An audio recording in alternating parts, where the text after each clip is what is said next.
Good evening, everyone. My name is Christine Carr. I'm a Public Information Officer at the New Jersey Cannabis Regulatory Commission. Welcome to our virtual town hall. This is the third and final installation of our virtual town halls to hear from patients, caregivers, and healthcare providers in the medicinal cannabis program. I'm going to turn it over to Wesley McWhite, our Director of Diversity and Inclusion.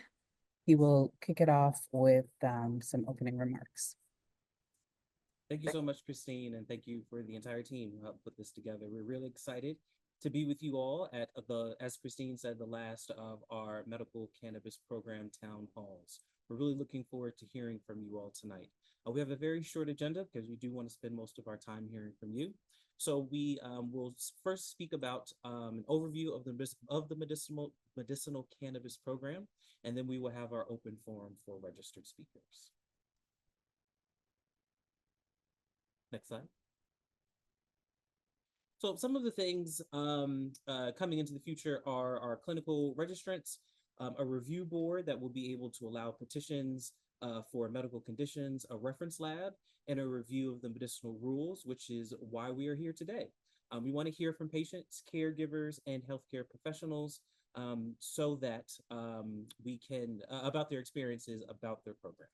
So this slide here is medicinal cannabis program registration numbers. The highest number of patients that we've ever had was just under 130,000 patients in 2022, about 5,000 caregivers, and almost 1,400 providers. As of February 2025, the program has about 68,000 patients enrolled and just about 4,400 caregivers, and an increase of healthcare providers to just over 1,500 providers.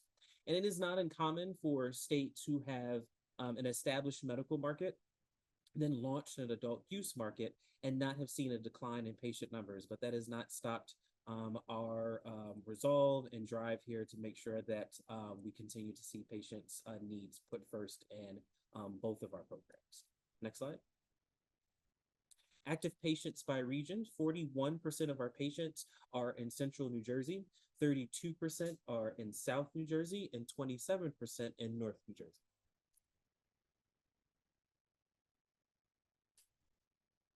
Dispensaries serving medical patients. We have over 15 dispensaries serving medical patients in Central, South, and North Jersey. Licensed dispensaries serving medical patients are as follows. In Central Jersey, there are 20. In South Jersey, there are 18, and in North Jersey, there are 15. Approved healthcare providers by county. Bergen County in northern New Jersey currently has the most registered healthcare providers in the program with 223 providers. Essex County has 157 registered providers, and Monmouth Central New Jersey has 151. We have heard, consistently heard, the following reasons for leaving the program, and that is the high cost of healthcare provider fees for authorization. The CRC does not set those fees. Those are fees that the doctors set. We also see the high cost of buying legally. Again, the CRC, it is not within our purview to set pricing, and as well as some other common misconceptions that folks have about the authority of the CRC. Some others are that the CRC is not authorized to write rules and regulations and implement home grow. That is something that would need to happen via legislation. So those are some things we wanted to go make sure that we went over and that you understood. On our registration page, if you return to our registration page that talks about the medical clinics and where you could sign up to speak or submit written comment, there's a list of some FAQs that explain and clarify some of the things that are in our purview and outside of our purview. Next slide. Now, while some of the challenges of the program are outside of our purview, we have been doing what we can within the law to facilitate access to medicine for patients.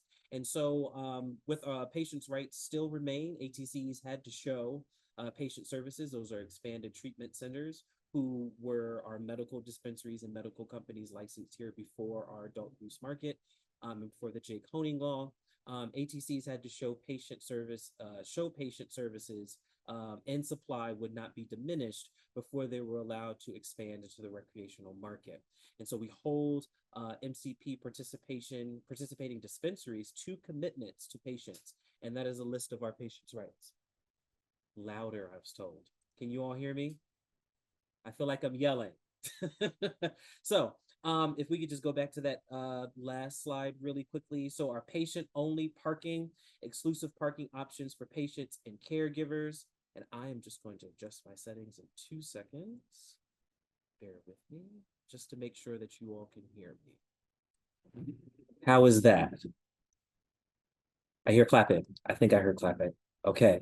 So some of those patients' rights are patient-only parking, patient-only checkout lines. You can reserve authorized products. You have the ability to reserve products in advance to ensure product availability and safe access to safe and quality products. Medicinal cannabis patients can request a certificate of analysis or lab test results for any cannabis product that they purchase. Next slide. So changes in costs for medical patients. Over the years, we have seen a steady decline or effort of the agency to make sure that we are cutting costs where we can for patients. And so in 2012, as some of you OGs remember, the medical cannabis card was $200.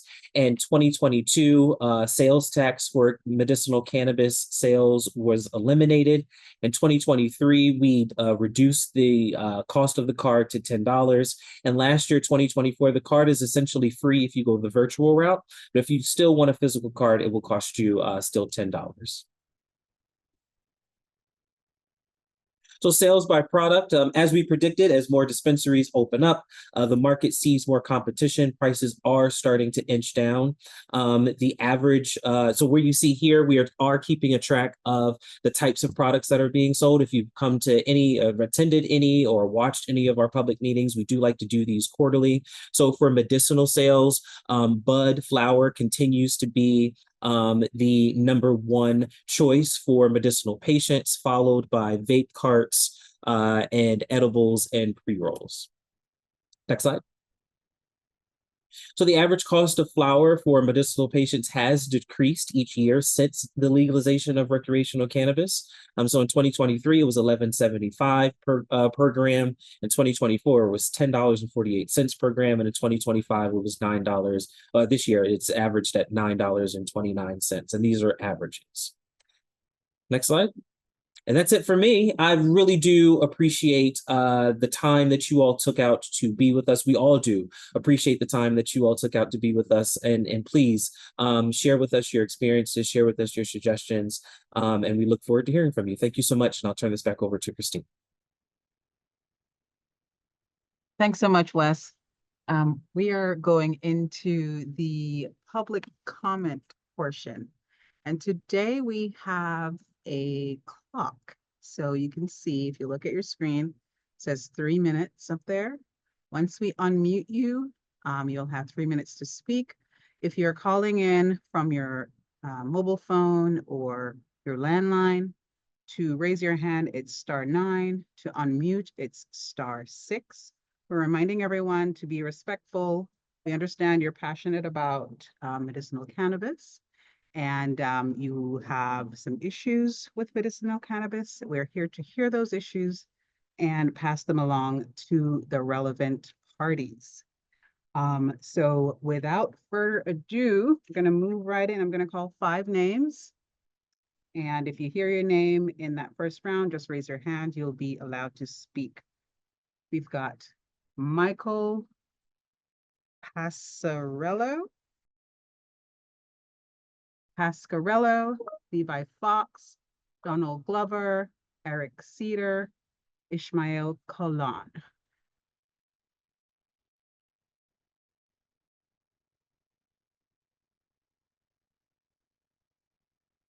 Ishmael, you have the floor. You've got 3 minutes. Yes, good evening, everybody. And it actually is Mael, no H in it.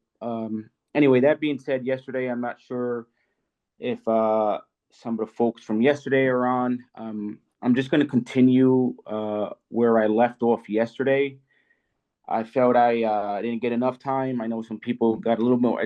I'm happy you guys went ahead and got agile, adding the timer, so that's a plus. Anyway, that being said, yesterday a gentleman uh, by the name of Mark Williams was mentioning a platform similar to this that should be created, in which I did ask a question about, where then another gentleman mentioned it's called CMMNJ. So I'm guessing that was a platform that's been created. If somebody could, provide me an email, I did send the organization an email in regards to that question yesterday. I still haven't received a response, so if somebody could just answer it within the question and answer section, I would appreciate that. Also, another topic that was brought up yesterday was a gentleman, Nathan, mentioned when it comes to vapes, and I get that as well. We really don't know the long term effects to it. But from my understanding, there's grants that could be issued, etc., from an educational standpoint, where somebody else did speak yesterday, if I recollect, that is within the education sector, where, I mean, I'm sure there's grants, etc., that could be provided for the long-term studies, etc. So we really don't know. Where I agree, flowers, bud of choice for me. The support group's really important for me. I got almost under a minute left.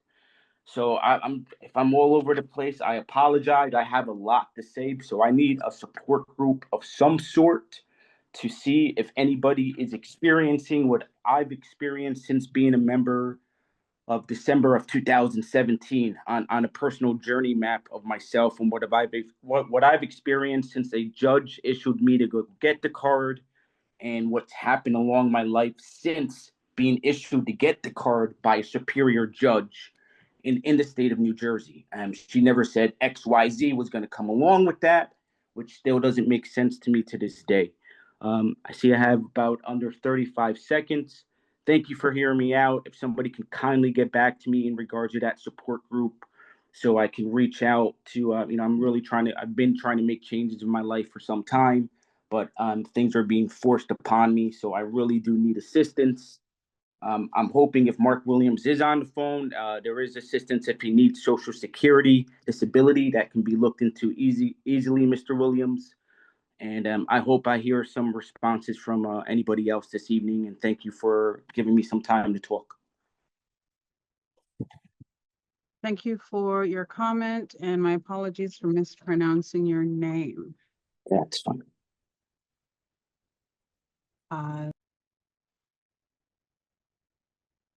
So we're gonna move on to the next five, starting with Florence Johns, Dolly Balsamo, John Wise, Calvin Riggins, Kevin Thomas Tritz. Again, Dolly Balsamo, John Wise, Kevin Thomas Tritz, Florence Johns. I see Nan Wise. Nan, you have the floor.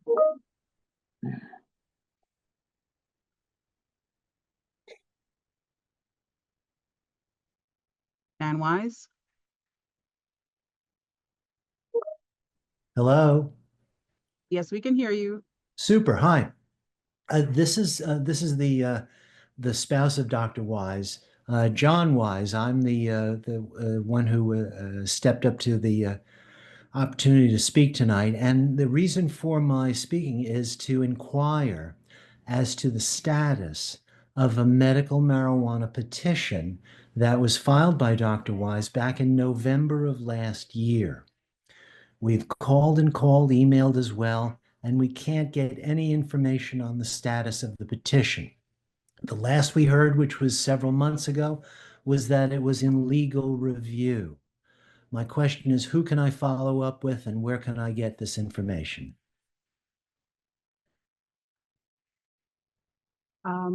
May I have an email to contact you with? You can put it in the Q&A chat and I'll copy it down.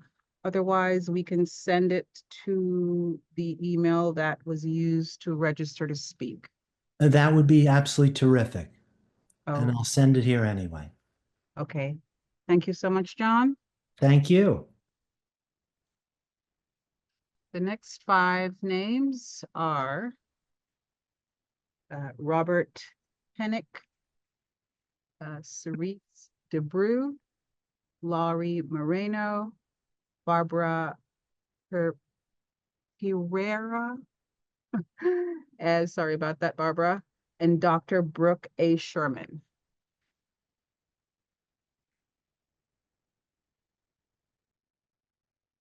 I don't see any of those hands raised. I'm moving on to Dr. Brooke Sherman, Jordan Dulski, Marcy Curry, Richard Wasalki.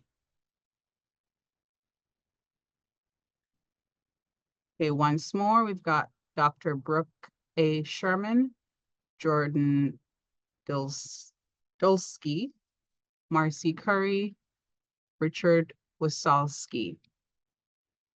I don't see those hands raised.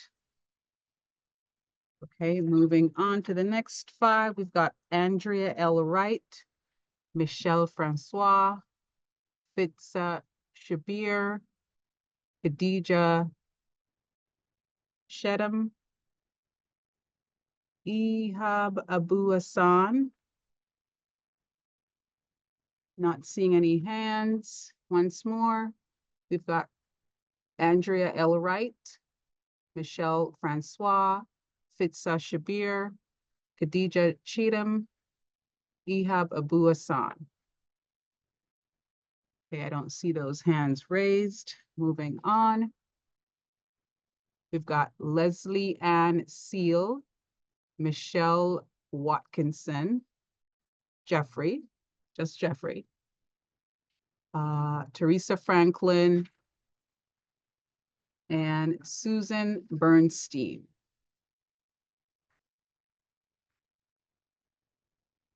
Okay, once more. Michelle Watkinson, Jeffrey, Teresa Franklin, Susan Bernstein. Okay. I hope you've had a chance to take the quiz. Moving on, having not seeing those names, moving on, Francine D. Rod, Brian Catelli, Jeffrey Zadlock, Hemant Babzar. I don't see any of those names. I see Anastasia Ledbediva, and if I'm understanding correctly, Anastasia requested a translator, so just hold 1 second.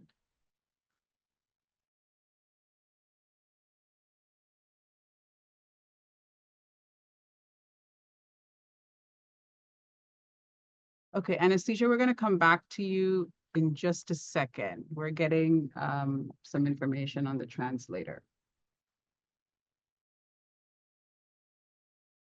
Okay, so while we wait, we have Obadiah Salters, Earl Kites, Mario Gutierrez, Samuel Reitbart. Again, we've got Obadiah Salters, Earl Kites, Mario Gutierrez, Samuel Breitbart. We've also got Raj Malkani. Okay, I see Mario Gutierrez. I'm gonna allow Mario to talk. Mario, you have the floor.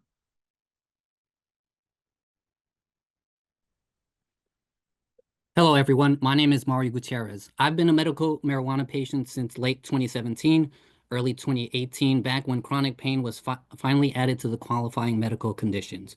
But my journey started long before there. In 2018, I was in a serious motor vehicle accident. I broke my back, my nose, my lower right eye socket, and my hand. I underwent spinal fusion. I had spinal fusion done from T6 to T10, pretty much the entire center of my back. I had a metal plate with a screw inserted into my lower right eye socket, and I underwent 4 other surgeries after that. I spent 25 days in the hospital and was discharged on 120 milligrams of morphine per day. That was just the beginning. To even go to the bathroom, I had to take 3 different laxatives. A year later, I was switched over to 30 milligrams of oxycodone, but the problems didn't stop. I still couldn't go to the bathroom. I had no appetite. I was physically dependent on pills. If I skipped a dose, I'd shiver, sweat, feel like I had the flu. It was brutal. Then the medical marijuana program opened up, and I asked my pain management doctor if I could try. He agreed, and it changed my life. Medical cannabis helped me break free from that opioid dependency. While I still use some prescription medication for nerve pain, it's nothing like the opioids I originally was prescribed. And today, I don't need to take 3 laxatives just to feel human. That alone is just a miracle. So why am I here? When I got your email about celebrating 13 years of the medical marijuana program, the first thought was, wow, 13 years? And what else has been done since then? I'm a patient who prefers solventless hash rosin, a clean, effective cannabis concentrate, but it's expensive. It's $80 to $110 a gram. And under the current allotment rules, every gram of concentrate counts as 7 grams. So 1 gram counts as 7 out of my 84-gram allotment. That gives me just 12 grams of medicine for the entire month. That's over $1,300 out of my pocket just for the medication I rely on. Why is it that the recreational patients can buy up to an ounce in a day, but the medical patients are capped at 3 ounces per month? With these conversion rates, it's harder for us to afford and access the products that we actually use. And don't get me started with the experience in the dispensary. I walk into a medical recreational shop, and what do I see? I see 1 cashier on the medical side and 4 on the rec side. I'm standing there in line waiting in pain while there's rec patients flying through the line. And it doesn't stop there. I go home and I weigh my concentrates, and they're not always on 1 gram. I've had concentrates at 0.778, and I've reached out to the dispensaries and they gave me a credit. But that's not the point. Where's the accountability? Who's auditing these dispensaries? Who's making sure that the medical patients are treated fairly? You allow out-of-state medical cards for more revenue, but what about us? It's been 13 years. What now? I've called before. I've asked about increasing the allotment, and I get the same excuse. It's the law. It's been 13 years, and this has been the same law. Well, fix the convoluted conversion rates. Leo, your 3 minutes are up. Thank you for your Thank comment. you. I appreciate it. And I'll email this to you guys as well. Yes, Thank you. please, if you are, if you're commenting today and you have your comments written, please take the time to go to our website and send those comments in using the form. Thank you. This is not- I appreciate your This is not, your help voice us. is- Thank you. Okay, I'm sorry. Your voice is not louder. If we hear it live, it's not louder. We are hearing all the comments, whether you call in or you write in. All the comments are listened to and read. Thank you. Okay, so I will move on to the next slide and next 5, sorry. And Anastasia, we're still finding your translator, so just give us just a few more moments. We have Sarah Hollenbeck, Glenn Rada, Rich Cameron, Kevin Pardo, and Richard James.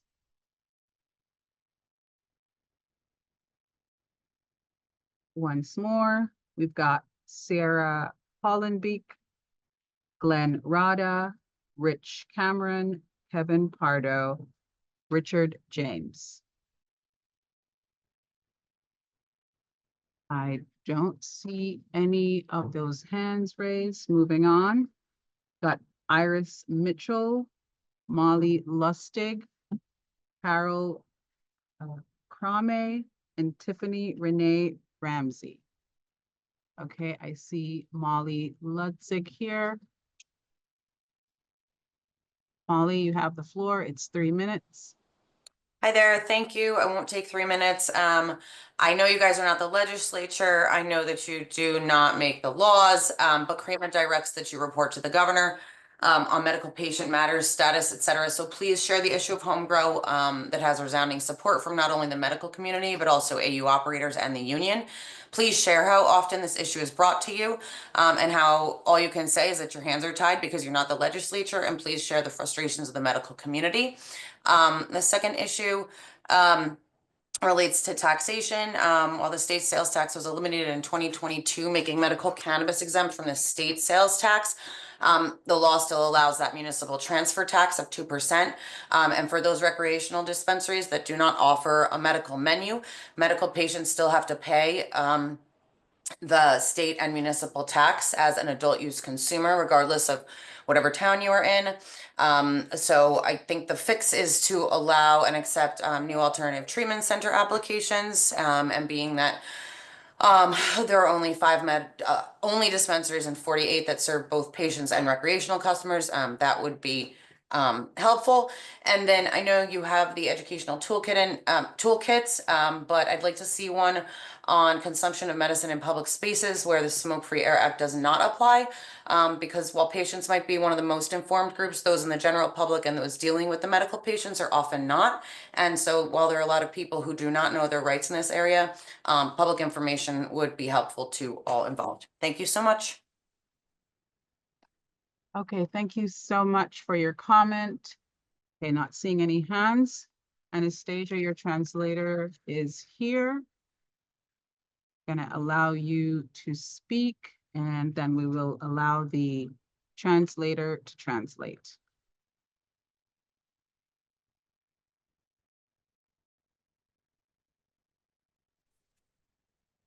Anastasia? Так, чутно мене? Так. Добрий день, вітаю. Good afternoon. Hello.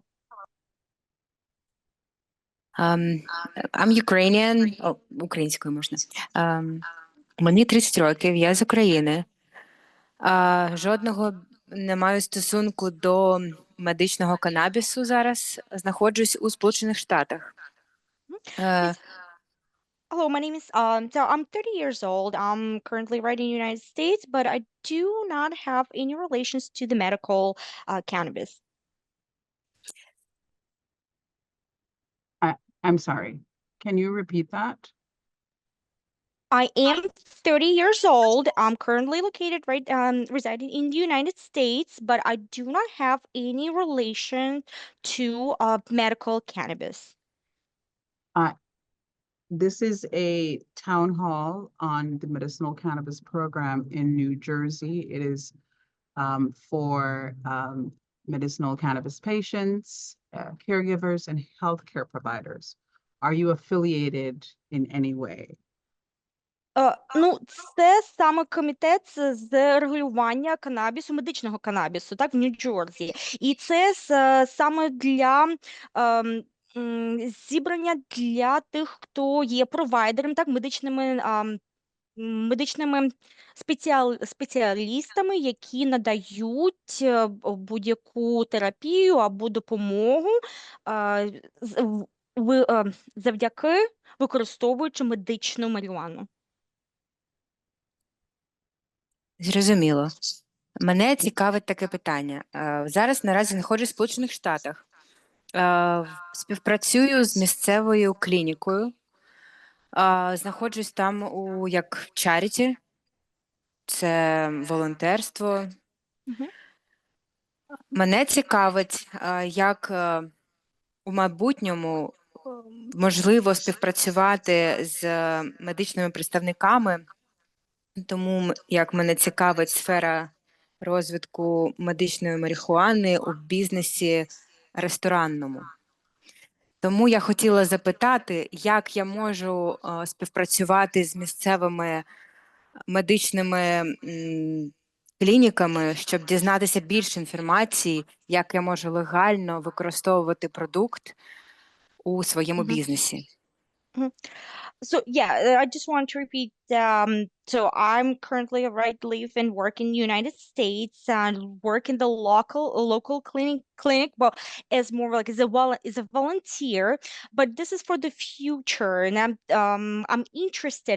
How is it possible to connect or to gain information and learn from medical specialists or providers who are involved who use the medical cannabis and just gain all that information like, in order for me to use it perhaps in my business, and it's more like related to the restaurant business in use of legally to use the medical cannabis. Ah, okay, I think I understand. What I'm going to ask you to do is to send us an email outlining what you would like to do.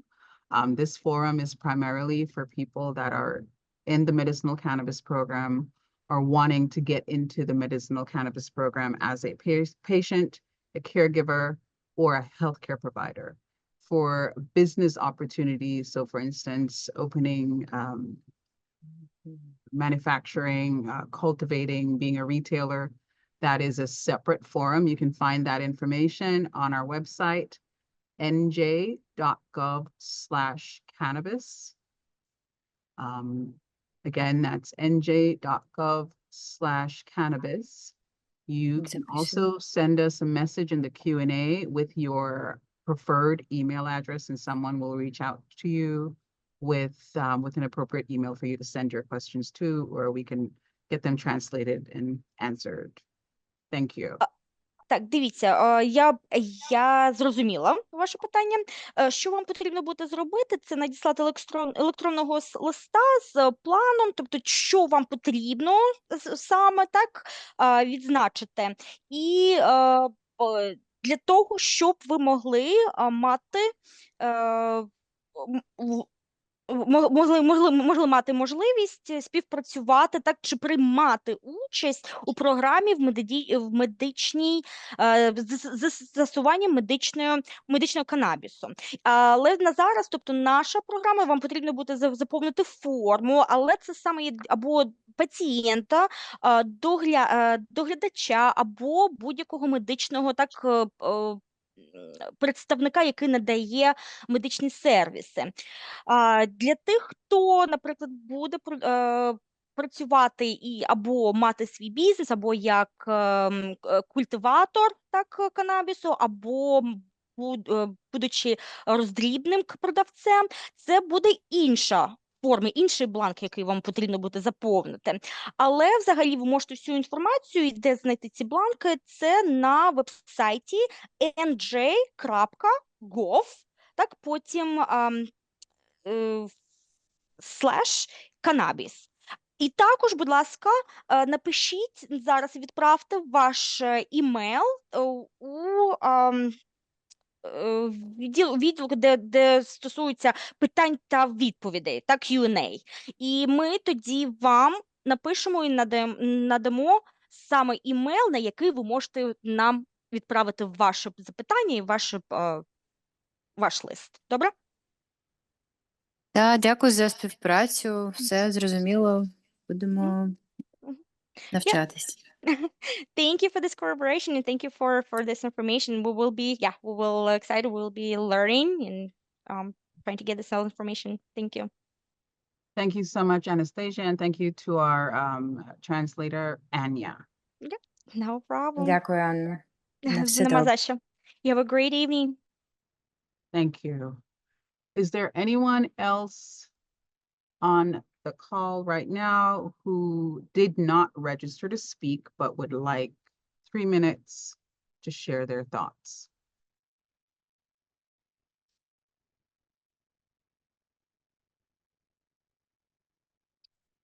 Edward Lefty Grimes, familiar name. Mr. Grimes, you have 3 minutes. Good afternoon. Can you hear me? Yes. Thank you. Edward Lefty Grimes with Sativa Cross. We're a 501c3 fighting for cannabis patients' rights and for disability rights. And my concern is the wheelchair accessibility at dispensaries. There's enough money to go around. There's $1 billion to go around where you can definitely subsidize wheelchair ramps at every dispensary that needs them. And there's quite a few that need that kind of help. And I don't think it should be on the dispensaries to pay for that. I think the CRC should definitely, or the government, somebody should definitely pay for that. The $1 billion there's $1 billion out there. wheelchair ramps aren't that much. This is a big issue. In Edison, they blocked the wheelchair accessibility, and they forced a bunch of sick, dying, and disabled people up a side of a mountain.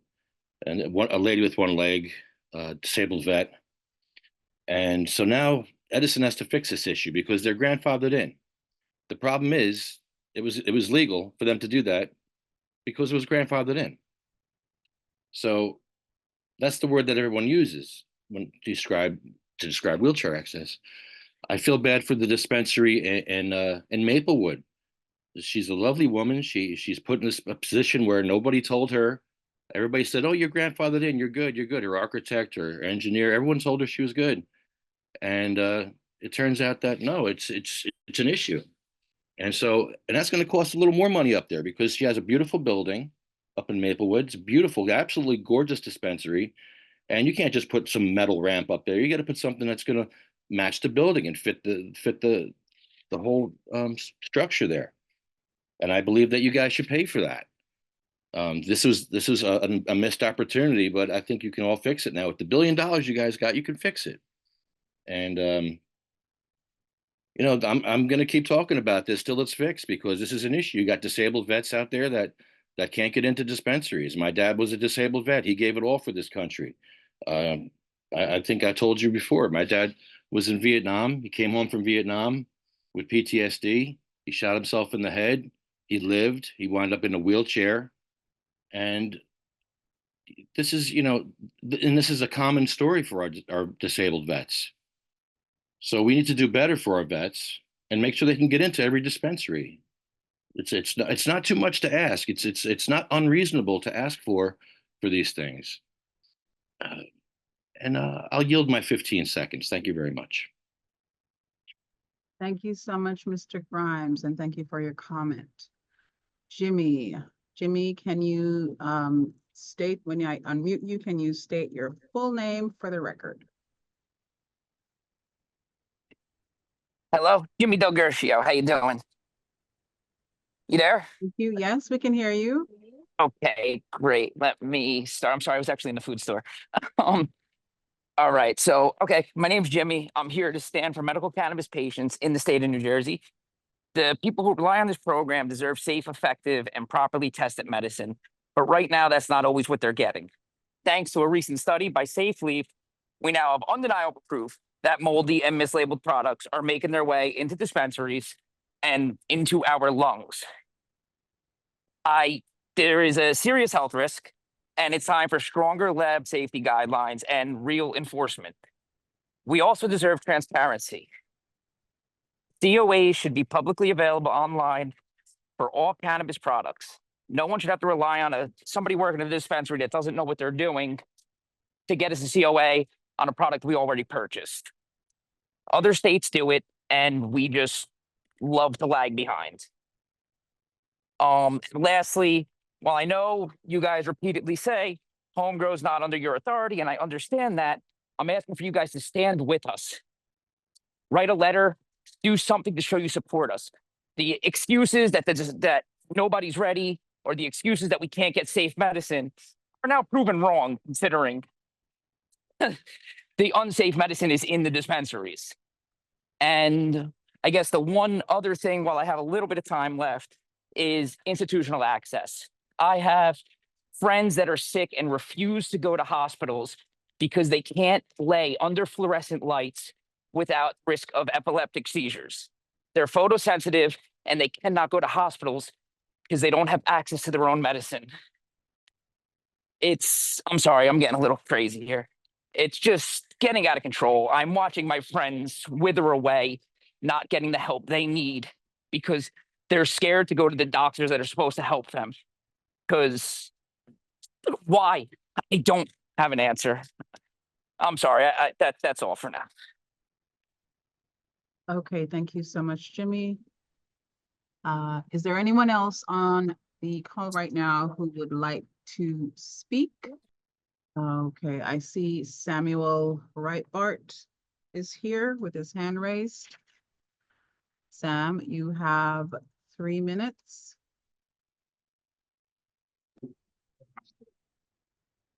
Hi, thank you for letting me speak today.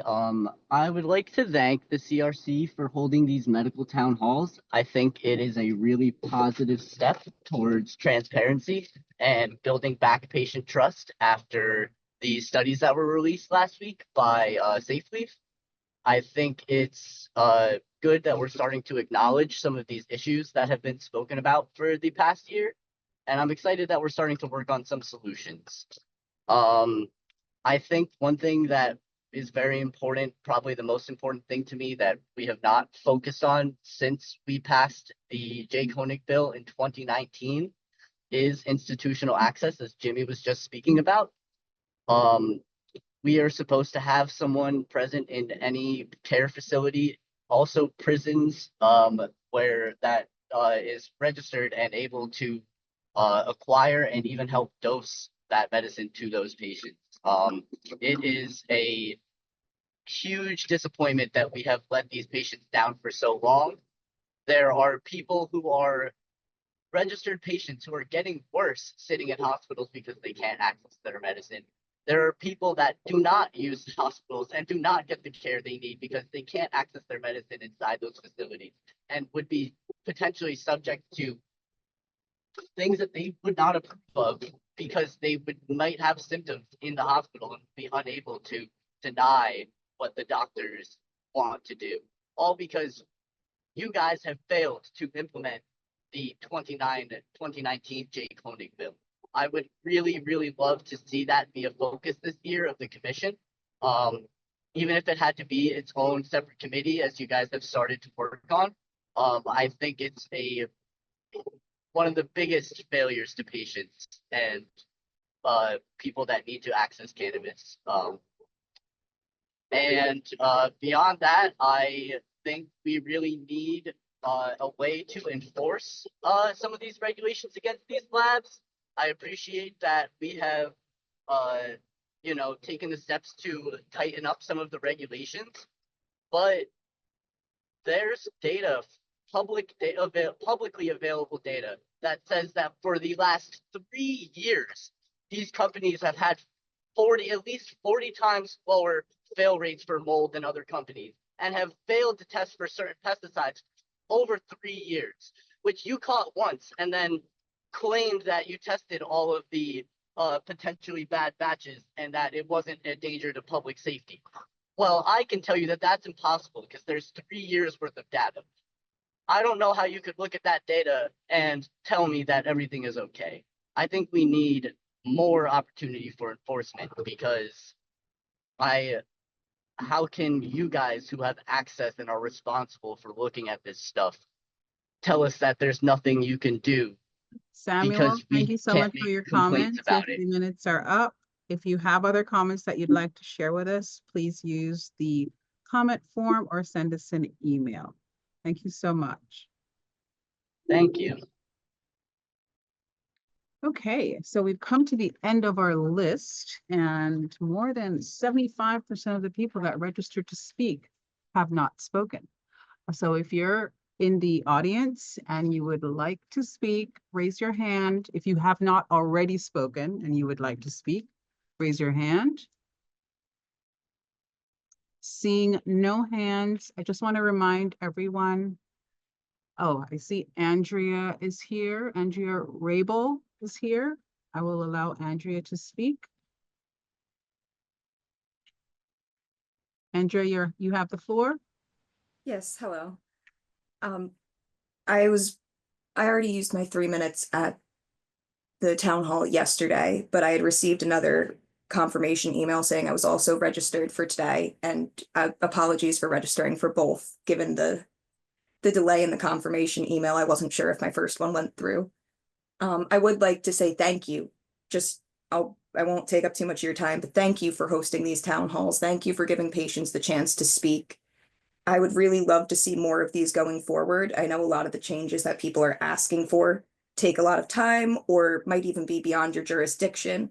But having resources like this where we can have that transparency and that dialogue about, okay, what are our options for the things beyond your jurisdiction, or what can we actually do in the program now to make changes and impact quality of life for people?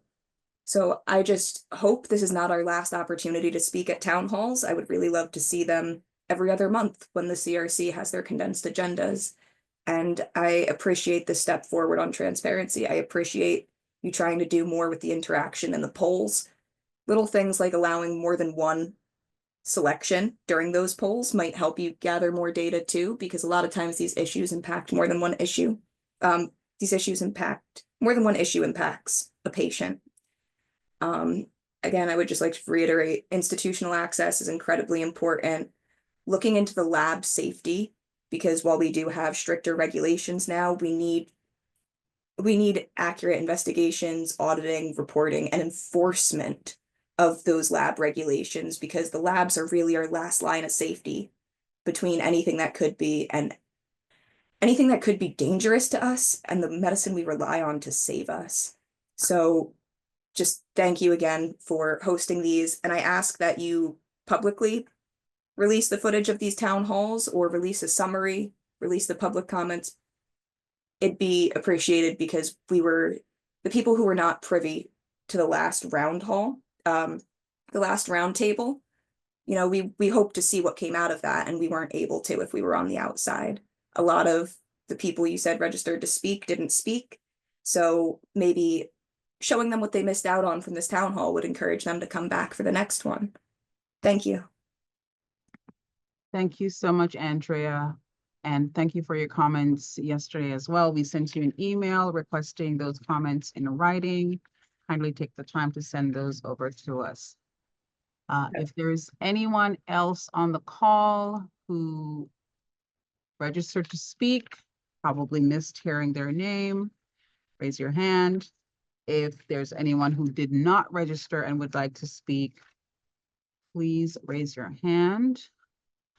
While I'm waiting, if you have a complaint about a cannabis product, cannabis business, we have a complaint form that's available on our Contact Us page. Right now, it looks as though it's just for patients. We encourage anyone with a complaint to use that form. If the form is requesting information that you do not have, simply type NA and move on to the next question. One of the most important sections of that form is where you tell us what happened. So go into the comment box and write in as much detail as you can your complaint, and someone will get back to you about that complaint. Okay, so that is our time, I think. I see no raised hands. Going once. If you're on and you would like to be heard, raise your hand. I'll give you another 30 seconds. If you direct your eyes to the screen, we've got 2 QR codes. If you have your phone in your hand, you can scan, you get more information on the medicinal cannabis program. And the second one takes you directly to the Contact Us page, where you'll find the complaint form, our phone number, the email to Office of Compliance and Investigation. Okay, so no raised hands. So it's been very interesting to hear from all of you over the last 3 town halls. And we look forward to sharing some information that we gathered from these town halls. Thank you again for participating. Thank you for sharing your voice. My name is Christine Carr. I'm a PIO at the New Jersey Cannabis Regulatory Commission. Thank you.